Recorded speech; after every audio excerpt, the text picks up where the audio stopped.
नमस्कार दोस्तों, जय हिंद, वंदे मातरम।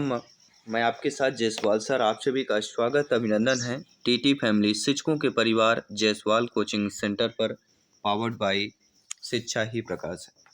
दोस्तों, आज की क्लास में हम बात करने वाले हैं बाल विकास सीडीपी क्लास की बात करेंगे, चाइल्ड डेवलपमेंट एंड पेडागोजी की बात करेंगे।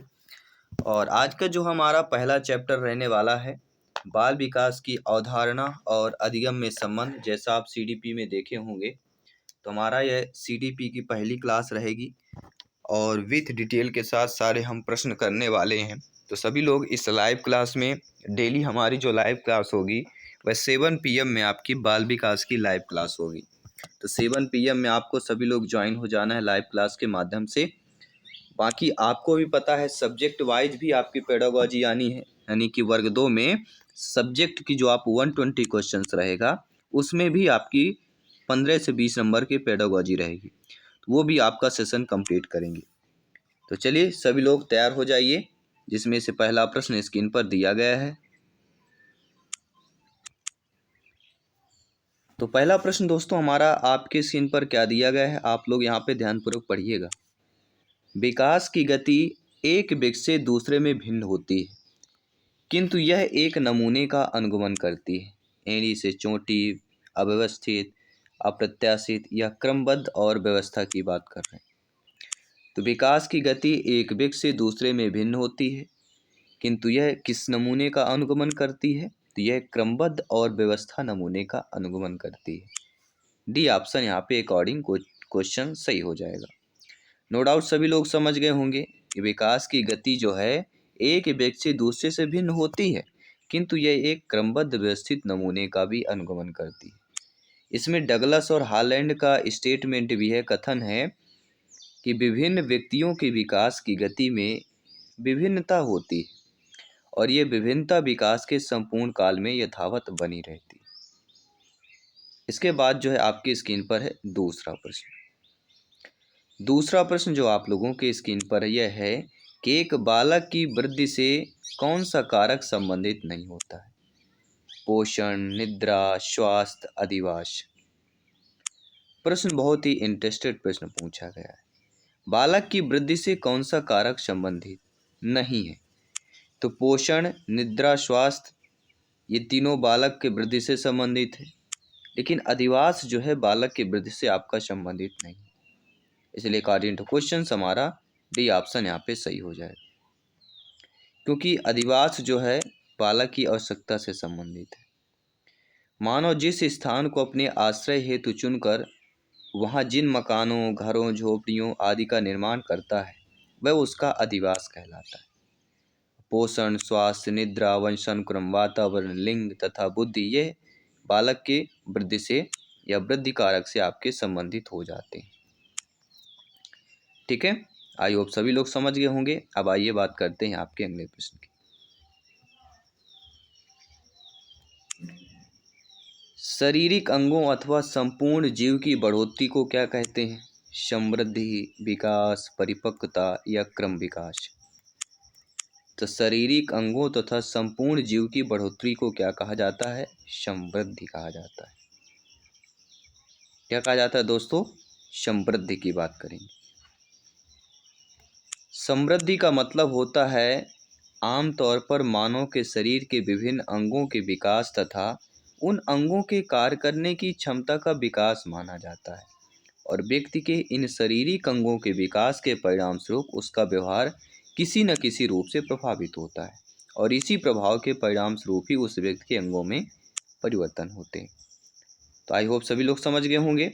आइए बात करते हैं अगले प्रश्न की। सभी यहाँ पे कमेंट कीजिएगा, मेरे प्यारे प्यारे भाइयों के प्यारी प्यारी बहनें, गृहिणी जिनका सपना है टीटी एग्जाम को फतेह करना, 101% यहाँ पे क्रैक करना। जयसवाल सर आप सभी का अभिनंदन, स्वागत करते हैं। दोस्तों, बच्चे की वृद्धि जो है मुख्यतः संबंधित होती है किससे होती है? शारीरिक विकास से, भावात्मक विकास से, सामाजिक विकास से या नैतिक विकास से होती है। तो बच्चे की जो वृद्धि होती है वो मुख्यतः किससे संबंधित होती है? 4 ऑप्शंस दिए गए हैं। तो बच्चे की वृद्धि जो है शारीरिक विकास से संबंधित होती है। तो यहाँ पे जो शारीरिक विकास वाला ऑप्शंस है वह हमारा सही हो जाएगा। और दूसरे शब्दों में सकते हैं कि कोशिकाओं की गुणात्मक वृद्धि ही अभिवृद्धि कहलाती है, या व्यक्ति के स्वाभाविक विकास को वृद्धि कहा जाता है। ठीक है, तो किसी प्रकार से हम वृद्धि को परिभाषित कर सकते हैं। इसके बाद आपकी स्क्रीन पर अगला प्रश्न है कि शारीरिक वृद्धि और विकास को क्या कहते हैं? तत्परता, अभिवृद्धि, गतिशीलता या अनुवांशिकता कहते हैं। सभी कमेंट कीजिएगा। शारीरिक वृद्धि और विकास को क्या कहा जाता है? तो शारीरिक वृद्धि और विकास को ही अभिवृद्धि कहा जाता है। सेकंड ऑप्शन जो है हमारा सही हो जाएगा। इसी के साथ ही आपका जो स्क्रीन पर अगला प्रश्न पूछा गया है, और अगला प्रश्न है कि निम्नलिखित में से कौन सा कथन वृद्धि की विशेषता का प्रतिनिधित्व नहीं करता है? नेगेटिव नकारात्मक प्रश्न पूछा गया। देखिए दोस्तों, यह एक मात्रात्मक पहलू है, यह जीवन पर्यंत नहीं है, यह केवल शरीरी विकास को दर्शाता है। ये तीनों कथन जो है वृद्धि की विशेषता का प्रतिनिधित्व करते हैं, लेकिन ये मापने योग्य नहीं है, यह गलत है। वृद्धि क्या है? एक मापने योग्य है। प्रश्न कह रहा नहीं है, इसलिए according to questions B option सही हो जाएगा। क्योंकि वृद्धि के घटक कैसे होते हैं? मूर्त रूप में होते हैं। समानतः व्यक्ति के स्वाभाविक प्रगतिशील परिवर्तन जिन पर शिक्षण या प्रशिक्षण का प्रभाव नहीं पड़ता वृद्धि कहलाती है। और मनोवैज्ञानिक फ्रैंक ने कहा भी है कि अभिवृद्धि को कोशीय वृद्धि के रूप में प्रयुक्त करते हुए कहा है कि शरीर एवं व्यवहार के किसी पहलू में होने वाले परिवर्तन अभिवृद्धि कहलाते हैं। और वृद्धि की विशेषताएं भी हैं, जैसे वृद्धि एक मात्रात्मक पहलू है, इसे मापा जा सकता है। वृद्धि का संबंध शारीरिक परिपक्वता से होता है। वृद्धि एक निश्चित आयु के पश्चात रुक जाती है। वृद्धि में व्यक्तिगत विभिन्नताएं होती हैं। ये आपके वृद्धि की विशेषताएं हैं। इसके साथ ही आपका दोस्तों आपके स्क्रीन पर अगला प्रश्न, वृद्धि के बारे में क्या सही नहीं? देखिए, अभिवृद्धि शारीरिक होती है, मात्रात्मक होती है, मापनीय होती है, सही है, लेकिन अभिवृद्धि जीवन पर्यंत तक चलती रहती है, गलत है। तो अभिवृद्धि जो है आपके जीवन पर्यंत तक चलती नहीं रहती।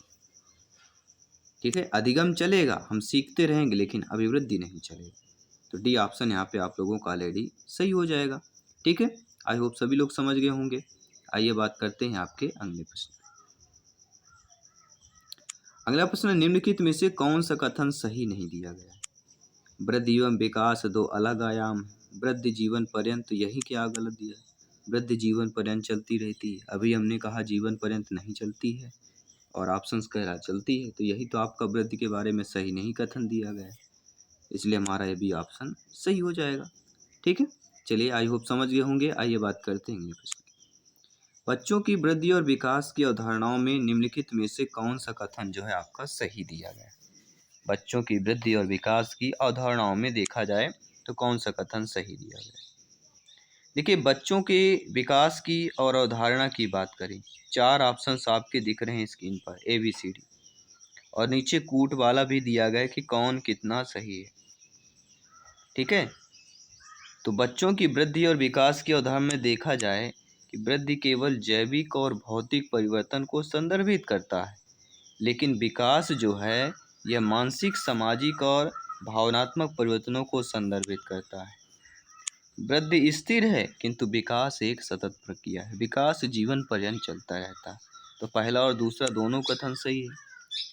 अगला कह रहा विकास के बिना वृद्धि नहीं हो सकती। ऐसा नहीं है कि विकास के बिना वृद्धि नहीं होगी। वृद्धि और विकास जीवन भर चलता रहता है, ये भी गलत, क्योंकि वृद्धि जीवन भर नहीं चलती है, विकास तो चलता है। तो ए और बी हमारे जो वृद्धि के संदर्भ में सही दिए गए हैं। ठीक है, तो ए और बी देखिएगा, बी ऑप्शन में दिया गया है, तो बी ऑप्शन हमारा सही हो जाएगा। इसके साथ अगला प्रश्न है कि विकास के प्रत्येक चरण के लिए सामाजिक अपेक्षा को क्या कहते हैं? विकासात्मक कार्य, विकासात्मक आवश्यकताएं, विकासात्मक बाधाएं, विकासात्मक क्षेत्र। तो विकास के प्रत्येक चरण के लिए जो सामाजिक अपेक्षा होती है उसको क्या कहा जाता है? तो उसी को ही विकासात्मक कार्य कहा जाता है। पहला ऑप्शन जो है आप लोगों का सही हो जाएगा। ठीक है, विकास क्या है? एक यूनिवर्सल है, सार्वभौमिक प्रक्रिया है, जो जन्म से लेकर जीवन पर्यंत तक अविराम होता रहता है। विकास केवल शारीरिक वृद्धि की ओर संकेत नहीं करता, बल्कि इसके अंतर्गत वे सभी शारीरिक, मानसिक, सामाजिक संवेगात्मक परिवर्तन सम्मिलित होते हैं जो गर्भकाल से लेकर मृत्यु पर्यंत तक निरंतर प्राणी में प्रकट होते हैं, विद्यमान रहते हैं। अगला है कथन और कारण या तर्क। कथन कह रहा है कि बच्चे सही ढंग से नहीं सीख पाते हैं अगर वह अस्वस्थ या अल्पपोषित हो। तर्क यह है कि विकास के सभी आयाम परस्पर रूप से जुड़े हैं। शारीरिक विकास संज्ञानात्मक विकास को प्रभावित करता है। तो इनमें से आपका कौन सा ऑप्शन जो है सही हो जाएगा? इनमें जो ए क्या है, आर की सही, और आर जो है सही व्याख्या कर रहा है। ए आर दोनों सही है, लेकिन आर क्या कर रहा है, ए की व्याख्या कर रहा है कि बच्चे सही ढंग से नहीं सीख पाते अगर अस्वस्थ और अल्पपोषित होंगे। मतलब विकास के सभी आयाम अल्प और अस्वस्थ किससे संबंधित है? शारीरिक संज्ञानात्मक, ये सारे प्रभावित करते हैं, ये सारे संबंधित हैं। इसलिए जो है ए जो है आर दोनों सही हैं, लेकिन आर क्या कर रहा है, ए की व्याख्या कर रहा है। और लगभग इस प्रकार का एक प्रश्न या दो प्रश्न कह सकते हैं, कभी कभी ज़्यादा प्रश्न पूछे जा सकते हैं, इसलिए यह इम्पोर्टेंट सेशन हो जा रहता है। बाल विकास में खाली स्थान तक होने वाली वृद्धि व बदलाव का अध्ययन किया जाता है। तो बाल विकास में जो है गर्भधारण से किशोरावस्था तक होने वाली वृद्धि व बदलाव का अध्ययन किया जाता है। बाल विकास में किसका अध्ययन किया जाता है? गर्भधारण से किशोरावस्था तक होने वाली वृद्धि का बदलाव का अध्ययन किया जाता है। इसके साथ ही आपका अगला प्रश्न बहुत ही इंटरेस्टेड प्रश्न आ चुका है कि विकास से की ओर बढ़ता है। समान से विशिष्ट, विशिष्ट से समान, जटिल से कठिन या साधारण से आसान। तो आप सभी लोग जानते हैं, ज्ञानी सर्वव्याख्याता लोग हैं, भावी अध्यापक अध्यापिकाएं हैं, कि विकास किससे किसकी ओर बढ़ता है। विकास सामान्य से विशिष्ट की ओर बढ़ता है। पहला ऑप्शन यहाँ पे सही हो जाएगा। ठीक है, देखिए सबसे पहले क्या होता है, बच्चा किसी वस्तु को पकड़ने का प्रयास करता है, लेकिन धीरे धीरे वह समय के साथ विशिष्टता की ओर बढ़ता है और इसके परिणाम स्वरूप वह उसी वस्तु पर हाथ डालता है जिसे वह उठाना चाहता है। विकास के सिद्धांत हमारे दिए गए हैं: निरंतरता का सिद्धांत, व्यक्तिगतता का सिद्धांत, विकास की दिशा का सिद्धांत, चक्राकार प्रगति का सिद्धांत, परस्पर संबंध का सिद्धांत, वंशानुक्रम, वातावरण की अंतःक्रिया का, समन्वय का, परमाजिता का, विकास का क्रम, साथ ही साथ एकीकरण का सिद्धांत, सामान्य से विशिष्ट प्रतिक्रियाओं का सिद्धांत, ये सारे सिद्धांत आपके विद्यमान हैं। आइए बात करते हैं आपके अगले प्रश्न की तरफ।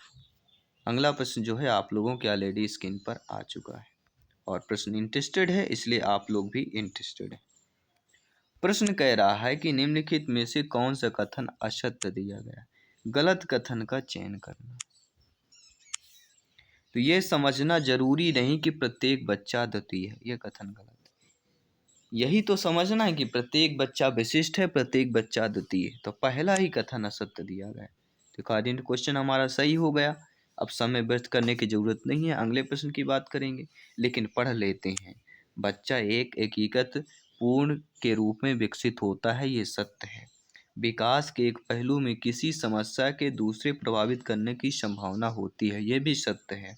विकास एक अनुक्रमिक प्रक्रिया है। तो ये भी हमने जान लिया विकास क्या क्या चीज़ें हैं। ठीक है, तो यहाँ पे डी ऑप्शन को चयन कर लीजिएगा कि केवल ए वाला हमारा सही हो जाएगा, बाकी आपको ऑलरेडी सभी लोग समझ गए होंगे। आइए बात करते हैं अगले प्रश्न। दोस्तों, खाली स्थान तब होता है या होती है जब परिपक्वता और अनुभव के कारण मनुष्य में क्रमबद्ध और प्रगतिशील परिवर्तन होता है। तो यहाँ पे हमारा विकास हो जाएगा। विकास तब होता है या तब होती है जब परिपक्वता और अनुभव के कारण मनुष्य में क्रमबद्ध और प्रगतिशील परिवर्तन होता है। यहाँ पे हम किस ऑप्शन की बात करेंगे? विकास के ऑप्शन की बात करेंगे। विकास कितने पक्ष में होता है? विकास 4 पक्षों में होता है: शारीरिक विकास, संज्ञानात्मक विकास, सामाजिक विकास और संवेगात्मक विकास। तो 4 पक्षों में होता है, ये भी आप लोगों को नोट कर लेना है। ठीक है, आई होप सभी लोग समझ गए होंगे। आइए बात करते हैं प्रश्न। निम्नलिखित में से कौन सा कथन व्यक्ति के विकास की प्रक्रिया के बारे में सही कह रहा है? विकास की प्रक्रिया एक दिशीय होती है, यह केवल व्यक्ति की आनुवंशिकता से प्रभावित होता है। विकास की प्रक्रिया में सांस्कृतिक विविधताएं होती हैं। विकास केवल पर्यावरणीय कारकों द्वारा निर्धारित होता है। तो कौन सा कथन व्यक्ति के विकास की प्रक्रिया को सही बता रहा है कि विकास की प्रक्रिया के सांस्कृतिक विविधताएं होती हैं। क्या होता है? सांस्कृतिक विविधताएं होती हैं। यह हमारा सही कर रहा है, क्योंकि जिनका प्रभाव हमारे और आप में, बच्चों में रहन सहन, वेशभूषा, शारीरिक विकास, भाषा, जीवन मूल्य, खान पान, संगीत आदि को देखने को मिलता है। तो यह कथन व्यक्ति के विकास की प्रक्रिया के बारे में सही है। और इस पर स्किनर ने कहा भी है, स्किनर ने कहा है कि विकास एक सतत एवं धीमी चलने वाली प्रक्रिया है जो मनुष्य के जन्म से लेकर मृत्यु उपरांत तक चलती रहती है। विकास बहुआयामी एवं बहुमुखी होता है तथा सुनिश्चित पूर्व निर्धारित रीति होती है। किसका कहना है? स्किनर का स्टेटमेंट भी आपके सामने है।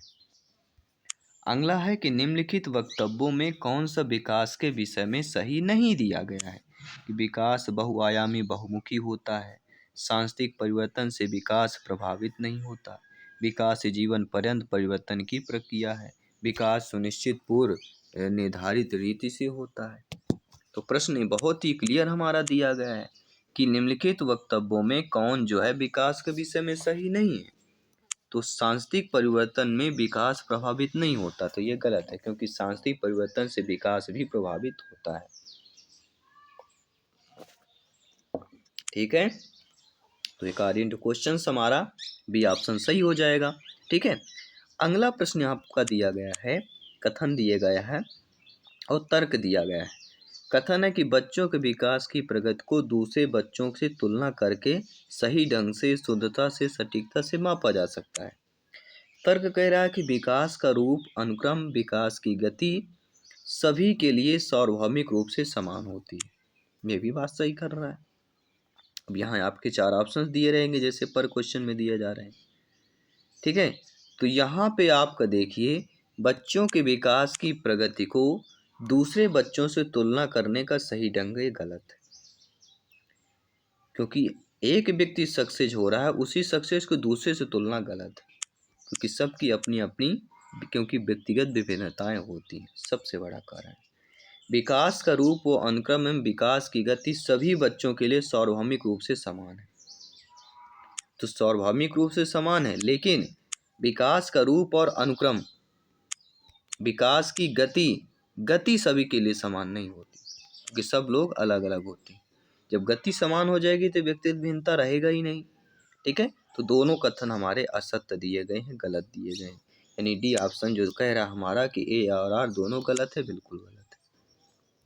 क्योंकि विकास की प्रक्रिया मात्रात्मक के साथ साथ गुणात्मक भी होती है। विकास का स्वरूप व अनुक्रम, विकास की गति सभी बच्चों के लिए सार्वभौमिक रूप से समान नहीं होती है, क्योंकि बच्चों में व्यक्तिगत विभिन्नता होती है।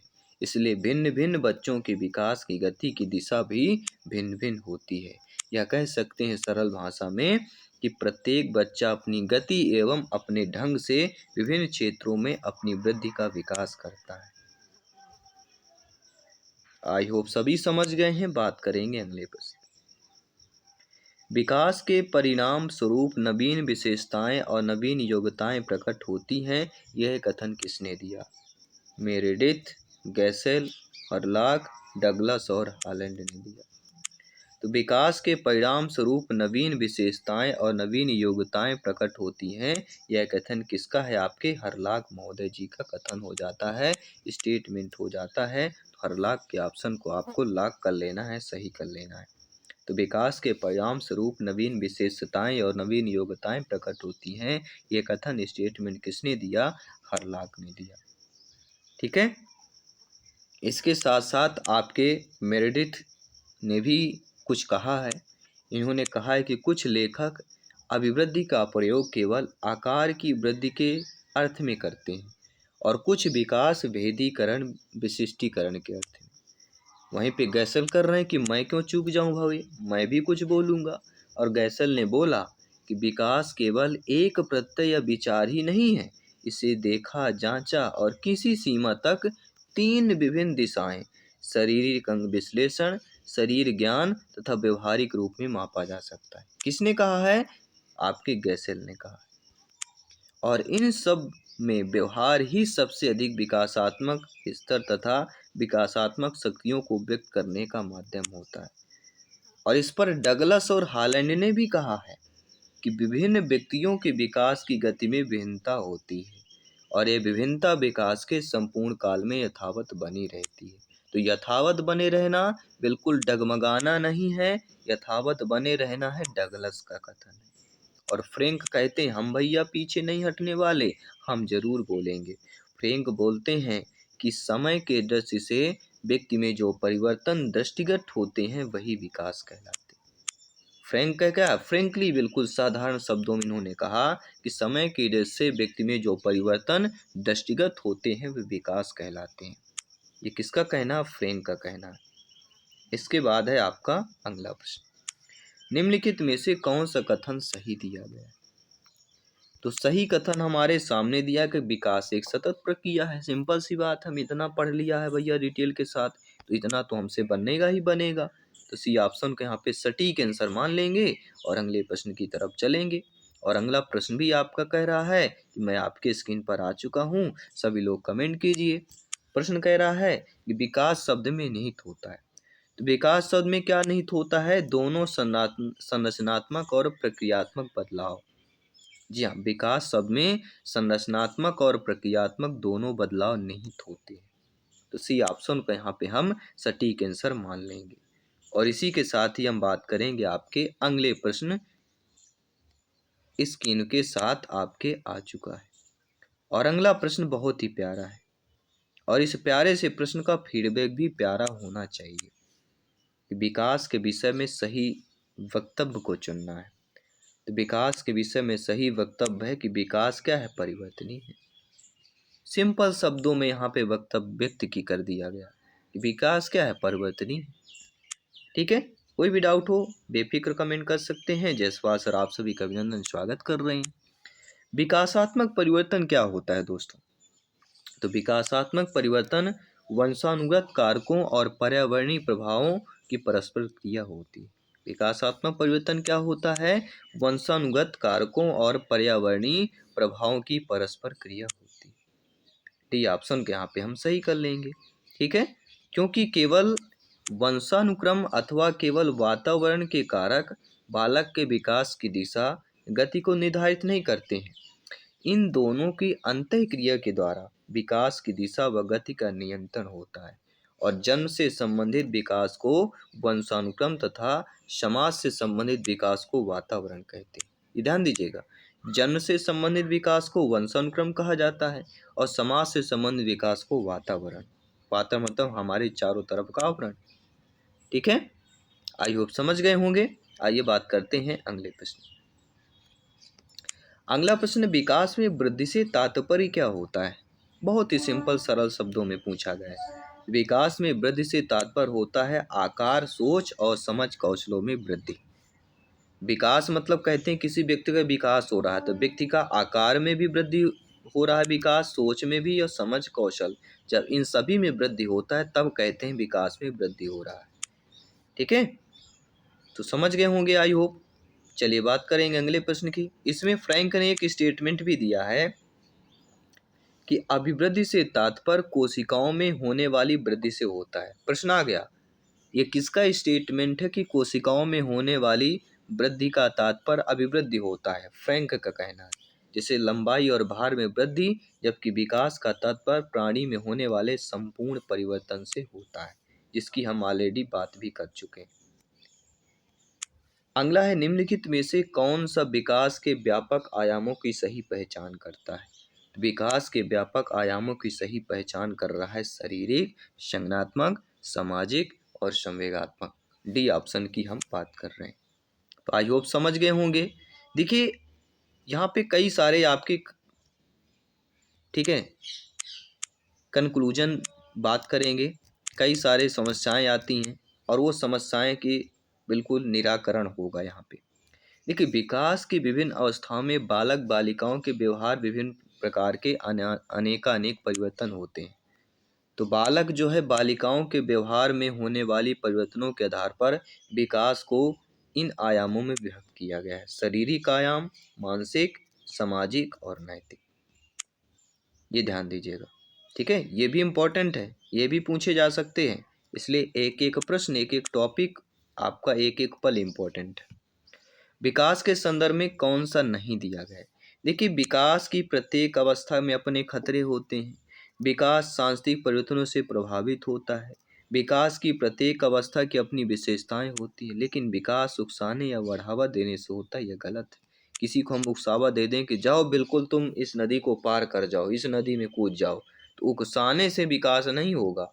उसकी लंबी जंप बन जाएगी, ठीक है, वो जंप करने लगेगा, बिल्कुल बिल्कुल एमपी पुलिस में क्वालिफाइड हो जाएगा, ठीक है। तो ऐसा नहीं है, उकसाने बढ़ावा देने से नहीं होता है। वो जब डेली प्रैक्टिस करेगा तो ऑलरेडी कर लेगा। मतलब विकास सांस्कृतिक एवं वातावरणीय परिवर्तनों से प्रभावित होता है। विकास के प्रत्येक अवस्था की अपनी विशेषताएं होती हैं। ये सारी चीजें आपको नोट कर लेना है, ठीक है। इसके बाद ही आपका अगला प्रश्न है, जो कि बहुत ही इंटरेस्टेड दिया गया है, और इंटरेस्टेड इसीलिए है, इसीलिए आप लोगों को फीडबैक भी करना है। इनमें से कौन जो है विकास की विशेषता नहीं? हम जानते हैं संचयी होना, दिशात्मक होना, विशिष्ट होना, ये तीनों तो विकास की विशेषताएं हैं। तो अनियंत्रित और स्वतंत्र होना यह विकास की विशेषता नहीं होती। तो डी ऑप्शन को हम चयन कर लेंगे, ठीक है। इसके बाद ही आपका अगला प्रश्न, प्यारा सा प्रश्न आप लोगों की स्क्रीन पर आ चुका है, और प्यारा प्रश्न है। और ये प्रश्न दोस्तों एमपी टेट के आपके 28 फरवरी 2019 जो 9:30 बजे पेपर हुआ था, यह प्रश्न पूछा गया था। जी हाँ, एमपी टेट वर्ग 2 में 28 फरवरी 2019 को सुबह जो 9:30 में एग्जाम हुआ था, यह प्रश्न पूछा गया था। निम्नलिखित सूची में से बाल विकास में गुणात्मक परिवर्तन की पहचान करना। तो इनमें से बाल विकास में गुणात्मक परिवर्तन की पहचान कीजिए। वजन, बाल, दृष्टि या दांत, ठीक है। तो कौन सा ऑप्शन यहाँ पे सही हो जाएगा? सभी लोग यहाँ पे फीडबैक कीजिएगा और कमेंट कीजिएगा। तो बाल विकास में गुणात्मक परिवर्तन की पहचान की करें दृष्टि, क्या हो जाएगा? दृष्टि यहाँ पे हो जाएगा। देखिए, बालकों के विकास में परिवर्तन दो प्रकार का होता है, मात्रात्मक और गुणात्मक। बाकी वजन, बाल, दांत, लंबाई ये मात्रात्मक परिवर्तन के अंतर्गत आते हैं, और दृष्टि, सूझ, मानसिक योग्यता, क्षमता ये किसके अंतर्गत आते हैं? सभी लोग बताइए। ये गुणात्मक में आ जाते हैं, ठीक है। तो गुणात्मक परिवर्तन की बात करें तो यहाँ पे दृष्टि आ जाएगा। दृष्टि की जगह और भी आपका दिया रहता, दृष्टि की जगह सूझ दिया रहता, मानसिक योग्यता, क्षमता ये सारे दिए रहते, तो भी आपको करना है। तो दोनों चीज़ें आपके समझ में आ गई होंगी। अगला जो प्रश्न दिया गया कि यौन परिपक्वता में महत्वपूर्ण हाथ किसका होता है, और यह बिहार टीटी में पूछा गया प्रश्न। जी हाँ, बिहार टीटी में जो एग्जाम हुआ था 2013 में, उसमें यह पूछा गया प्रश्न था। यौन परिपक्वता में महत्वपूर्ण हाथ होता है पीयूष ग्रंथि का, ये सभी लोग जानते हैं, ठीक है। पीयूष ग्रंथि को क्या कहा जाता है? मास्टर ग्रंथि भी कहा जाता है। इसी के साथ ही हम बात कर लेते हैं आपके 30वें प्रश्न की, जो आपके स्क्रीन पर है। 30वां प्रश्न प्यारा सा प्रश्न है, और प्यारा सा फीडबैक कीजिएगा कि किस महीने की परिपक्वता में बच्चा पहला कदम चलने लगता है? 5 से 6 महीने, 4 से 5 महीने, 10 से 12 महीने या 0 से 2 महीने। तो कितने महीने की परिपक्वता में बच्चा जो है पहला कदम चलने लगता है? और वह कहलाता है 4 से लेके 5 या 10 से लेके 12। जिल गया। 10 से लेके 12 महीने की परिपक्वता में बच्चा पहला कदम चलने लगता है। यानी 1 साल लगभग पूछते पूछते, कुछ बच्चे देखिए तेज होते हैं तो 9 महीने से भी चलना शुरू करते हैं, कुछ 14 महीने में। यानी एवरेज माना गया है 11 से 15 माह की आयु के बच्चे बिना किसी सहारे से चलना शुरू करते हैं, और 16 से 18 माह के बच्चे पर चलते हुए किसी मेज या कुर्सी को धकेल सकते हैं। प्रश्न आ गया कि कितने माह के बच्चे जो है किसी मेज या कुर्सी को धकेल सकते हैं? अब बताइए, प्रश्न आ गया, ऑप्शन दे दिया गया, तब आपका जवाब होना चाहिए 16 से लेके 18 माह। कोई भी ऑप्शन मिलेगा उस ऑप्शन को कर लीजिएगा। इसलिए कहते हैं अच्छे से देखिए, ठीक है, डिटेल के साथ देखिए, सारे प्रश्नों को अटेंड कीजिए। और 7 PM में हमारी डेली लाइव क्लास होगी, तो सारे को अटेंड करना है, सभी शिक्षक बंधुओं को अटेंड करना है। बाकी सभी क्लासेज है हमारी, कोशिश है सभी क्लासेज हो पाएँ, सभी क्लासेज हम कर पाएँ। ठीक है, तो चलिए दोस्तों, मिलते हैं आपके अगले 7 PM में लाइव क्लास के माध्यम से। सभी मित्रों को जय हिंद, वंदे मातरम। धन्यवाद सभी का।